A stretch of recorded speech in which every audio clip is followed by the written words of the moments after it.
The United States has just escalated its trade war, announcing an additional 25% tariff on Canadian steel and aluminum, pushing the total duty to 50%. President Trump framed it simply, tariff for tariff, dollar for dollar. But Canada was ready, and what came next delivered the most devastating counterpunch in North American trade history. In a stunning move that caught Washington off guard, Canada effectively choked off steel exports to the United States, cutting America's access to nearly a quarter of its total steel imports and more than 60% of its aluminum supply. Last year alone, Canada shipped over $24 billion worth of these critical materials to its southern neighbor. Now, that pipeline is drying up fast. What makes this retaliation so damaging is that it strikes directly at the industries Trump claimed he was protecting. The supply crisis threatens to slash US GDP by as much as 8% and ripple through $330 billion worth of American exports. For decades, US manufacturers built their factories around Canadian steel and aluminum. These materials were essential, and they can't be easily replaced. When Canada tightened the screws, American companies were left reeling, caught between soaring costs and vanishing suppliers. The numbers tell the story. Canadian exports of iron and steel to the United States totaled nearly $8 billion in 2024, and roughly 90% of Canada's steel and aluminum output was flowing south across the border.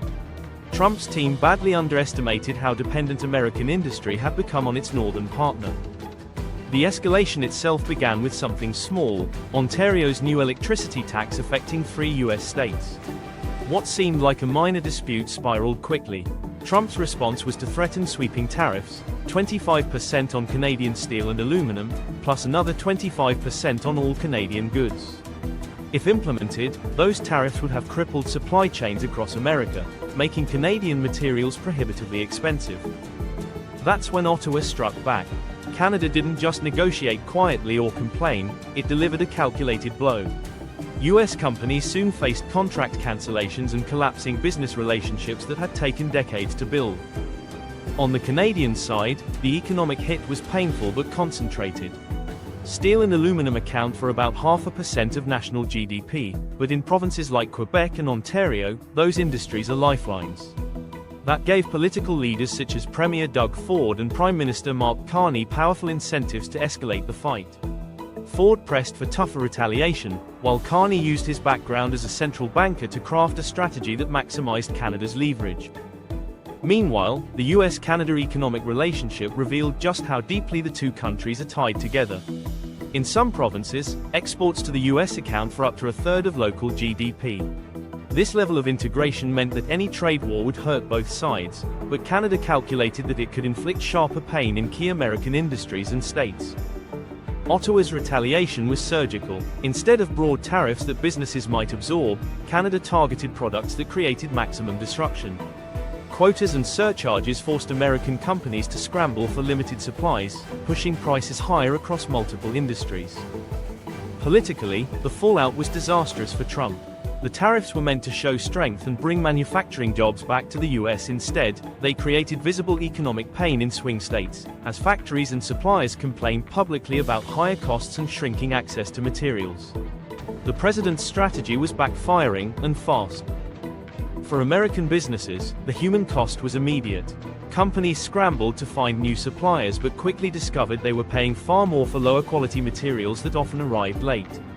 Entire industries faced production delays, from auto plants to tech manufacturers, forcing companies into impossible choices. Should they pay sky-high costs for subpar materials, or risk shutting down production altogether? The disruption rippled through the workforce as well, leaving employees uncertain about their jobs and consumers facing higher prices. The timing couldn't have been worse. US manufacturing was already under pressure from supply chain disruptions, labor shortages, and rising costs. Canada's retaliation turned those vulnerabilities into a full-blown crisis. And yet, the overall picture of North American trade remains complex. Despite the conflict, Canadian exports to the US were still 2.5% higher in March 2025 than in late 2024, showing that other sectors of the relationship remained resilient. But those broader numbers hid the chaos inside industries directly hit by tariffs.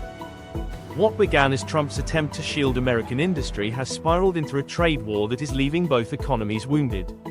Instead of a resurgence of US manufacturing, the tariffs disrupted supply chains that had taken decades to build under NAFTA and its successor, the USMCA.